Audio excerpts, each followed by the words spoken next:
அழகான ஒரு சில பதிவுகள் என்னன்னு பார்க்கலாமா? நம்மளுடைய லைஃப்பில் எப்போதுமே ஒரு ஒரு ஹஸ்பண்ட் அண்ட் ஒய்ஃபாக இருக்கட்டும், லவ்வர்ஸாக இருக்கட்டும், ஃப்ரெண்ட்ஷிப்பாக இருக்கட்டும், பேரண்ட்ஸாக இருக்கட்டும், யாராக வேணாலும் இருங்க.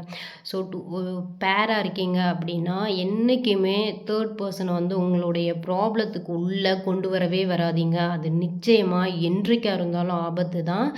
அண்டு நீங்கள் உங்களுக்குள்ள ப்ராப்ளம்ஸ் இருக்குது அப்படின்னா, நீங்கள் பேசி ஈவன் பண்ணிடுவீங்க. அண்ட் இன்னொருத்தவங்க வர்றாங்க அப்படின்னா அவங்க வந்து உங்களுக்கு சப்போர்ட் பண்ணுற மாதிரி இருக்கும். பட் ஆனால் அவங்க சப்போர்ட் பண்ண மாட்டாங்க. அதை முதல்ல யோசிச்சுக்கங்க. உங்களுக்குள்ளே வர்ற ப்ராப்ளத்தை நீங்களே ஃபேஸ் பண்ண பாருங்கள்.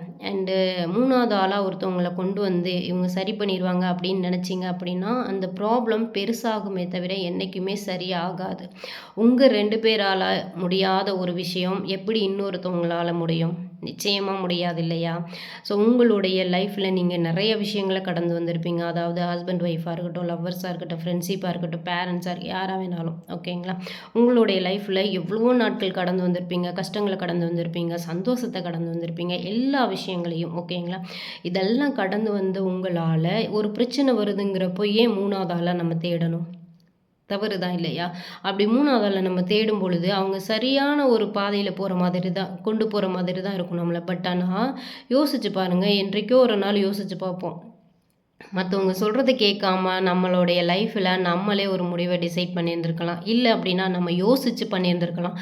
அப்படின்ற மைண்ட் தாட் என்னைக்காவது ஒரு நாள் நிச்சயமா அந்த ஒரு எண்ணம் வரும். பட் அந்த எண்ணம் வர்ற அன்னைக்கு உங்கள் கூட அந்த லைஃப் பார்ட்னர் இருக்க மாட்டாங்க. உங்கள் கூட அந்த அந்த அழகான, அன்பான வாழ்க்கை கூட உங்ககிட்ட இருக்காது. ஸோ எப்போதுமே உங்களுடைய லைஃப்பில் என்றைக்குமே ஒரு லைஃப் பார்ட்னராக இருக்கட்டும், இந்த மாதிரி ஒரு பேராக இருக்கட்டும், எப்படி வேணாலும் இருக்கட்டும், ஒரு 3வது ஆளை வந்து உங்களுடைய லைஃப்பில் கொண்டு வந்தீங்க அப்படின்னா, அது வந்து ப்ராப்ளத்துக்குரியதாக தான் இருக்கும். ஸோ அந்த மாதிரியெல்லாம் வந்துட்டு யாருமே ஒருத்தவங்கள நம்பி எனக்கு இவ்வளோ ப்ராப்ளம் இருக்குது, இவ்வளோ விஷயம் இருக்குது அப்படிங்கிறத தேர்ட் பர்சன் கிட்ட வந்து ஷேர் பண்ணாதீங்க. அதுவுமே ஆபத்துக்குரியது தான். ஸோ ரொம்ப கேர்ஃபுல்லாக இருங்க. அண்ட் தென் யா என்ன ஒரு ப்ராப்ளம் வந்தாலும் அதை ஃபேஸ் பண்ணுறதுக்கான தைரியத்தோடு இருக்கணும்னு நினப்பேன். நான் அப்படி தான் இருப்பேன். அண்ட் இன்னொரு விஷயம் என்ன அப்படின்னா, நம்ம ஒரு விஷயத்தை வெளியில் சொல்கிறோம் அப்படின்னா, அந்த விஷயத்தினால சொல்கிறதுனால என்ன ப்ராப்ளம் வரும் அப்படின்றத யோசிங்க. அண்ட் இன்னொரு விஷயம் நம்ம சொல்கிறோம் அப்படின்னா, அந்த ப்ராப்ளத்தை நம்மளால் சொல்லிட்டோம், ஒரு விஷயத்தை பற்றி நம்ம சொல்லிட்டோம், அதனால் ப்ராப்ளம் வரும், அதை நம்மளால் ஃபேஸ் பண்ண முடியுமா? ஓகே, நம்மளால் ஃபேஸ் பண்ண முடியும் அப்படின்னா அந்த விஷயத்தை பற்றி பேசுங்க. இல்லை அப்படின்னா அதை பற்றியே பேசாதீங்க. நீங்கள் திங்க் பண்ணி அதுக்கான சொல்யூஷன் என்னவோ அதை கேட்ச் பண்ணுங்க. Thank you so much.